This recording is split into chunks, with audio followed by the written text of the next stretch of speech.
5 kitab kuno yang menjadi bukti bahwa Indonesia hebat di masa lalu. Indonesia adalah negara yang sangat hebat di masa lalu. Bahkan sejak kerajaan kuno yang saat ini tinggal sejarahnya saja.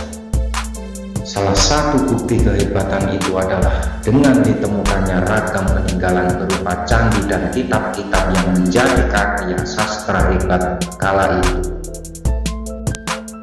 Karya sastra ini ada karena peradaban saat itu sangat besar. Budaya baca tulis menjadi sesuatu yang penting hingga karya sastra tak ubahnya harta berharga. Saat ini sastra di Indonesia bisa terbilang mulai merangkak, kadang mati suri. Mendadak penyebabnya adalah minat baca dan tulis manusia Indonesia zaman sekarang sangat rendah, atau bisa dibilang tak ada sama sekali. Untuk mengingat kehebatan bangsa kita di masa lalu, mari kita bahas 5 kitab kuno yang masih bertahan hingga sekarang. 1. Kitab Negara Kertagama. Negara Kertagama memiliki arti negara dengan tradisi agama yang suci. Kitab ini pertama kali ditemukan di tahun 1894 di Istana Raja Lombok. Seorang peneliti bernama J.L.A. Brandes menyelamatkannya sebelum dibakar bersama seluruh buku di perpustakaan kerajaan. Naskah ini adalah naskah tunggal yang berhasil ditemukan dan selamat setelah selesai ditulis pada tahun 1365. Kitab ini ditulis oleh Empu Prapanca yang merupakan nama samaran dari Bidang Acarya Nadendra, seorang bekas pembesar agama Buddha di Kerajaan Majapahit saat Prabu Hayam Wuruk berkuasa. Kitab yang merupakan syair kuno Jawa atau kakawin ini menceritakan kejayaan Kerajaan Majapahit saat itu.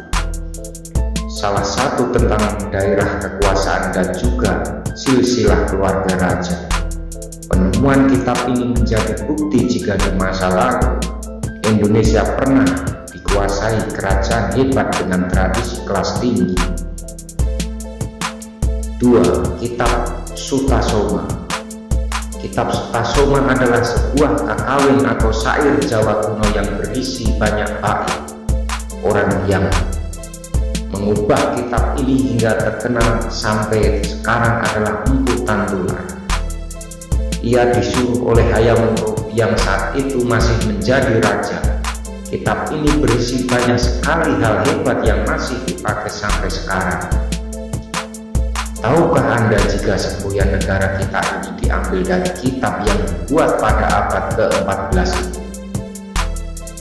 Ya, Bhinneka Tunggal Ika yang berarti berbeda tapi tetap satu jua adalah petikan bait dari kitab ini. Karya sastra ini juga berisi banyak sekali pelajaran yang berharga.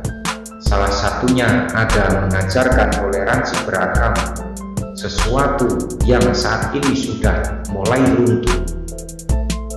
Jika kitab ini masih diajarkan sampai sekarang, mungkin Indonesia akan jadi negara yang damai.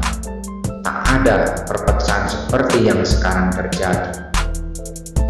3. Kitab Arjuna Wiwaha.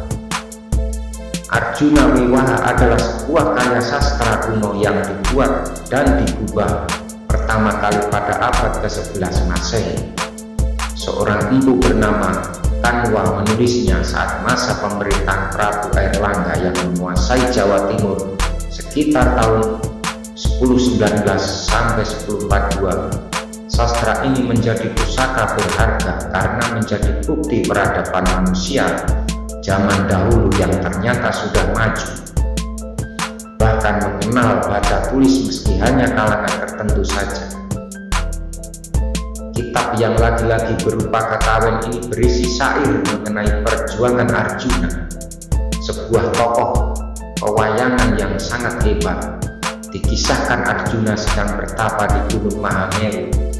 Dewa mengujinya dengan mengirim 7 bidadari yang sangat cantik. Bidadari itu disuruh menggodanya, namun Arjuna lulus godaan. Akhirnya Arjuna disuruh melawan raksasa yang mengamuk di Kaya. Karena berhasil, ia boleh mengawini 7 bidadari yang menggodanya tadi. 4. Serat Centini. Serat Centini atau dengan nama lain suluk Tambang Rakas adalah sebuah karya sastra terbesar dalam kasusastran Jawa Baru. Di dalam kitab ini banyak sekali tersimpan tradisi, ilmu pengetahuan, dan banyak hal yang saat itu dikhawatirkan akan punah. Adalah Pakubuwana kelima yang memiliki ide menghimpun segala budaya dan tradisi dari Jawa ini menjadi sebuah serat yang berisi perkembangan. Diperkirakan serat ini dikerjakan pada pertengahan abad ke-18 hingga awal abad ke-19. Pakubuwana kelima dibantu 3 orang penjaga istana merangkum semua hal agar tidak punah. Pujangga kerajaan ini disuruh berkelana dan menuliskan semuanya yang berkaitan dengan kebudayaan dan juga tradisi lokal. Saat ini serat Centini telah diubah dan dibuat versi modern oleh beberapa orang. Bahkan ada yang membuatnya dalam versi novel trilogi agar mudah dicerna. 5. Lagaligo. Lagaligo adalah karya sastra paling panjang di dunia saat ini. Berisi sekitar 6.000 halaman dan 300.000 baris teks, membuat Lagaligo saat dikagumi di dunia. Karya ini dibuat sekitar abad ke-13 dan ke-15 Masehi oleh bangsa Bugis kuno. Huruf yang digunakan dalam Lagaligo masih menggunakan huruf Lontara kuno yang tak semua orang bisa membacanya. Lagaligo berisi banyak sekali sajak tentang penciptaan manusia. Selain itu juga cerita mitos hebat yang kadang masih diceritakan turun-temurun. Lagaligo dipercaya ditulis sebelum epik Mahabharata ditulis di India. Saat ini sebagian besar manuskrip asli dari Lagaligo terselamatkan dan tersimpan rapi di Museum Leiden, Belanda. Dari 5 kitab kuno karya sastra di atas menunjukkan jika bangsa kita sangatlah hebat di masa lalu. Meski dengan keterbatasan, mereka bisa membuat sesuatu yang bisa dibilang abadi. Semoga generasi baru Indonesia saat ini bisa melanjutkan tradisi budaya leluhur Nusantara. Terima kasih sudah menonton video kami. Silahkan like, share, komen, dan subscribe. Terima kasih.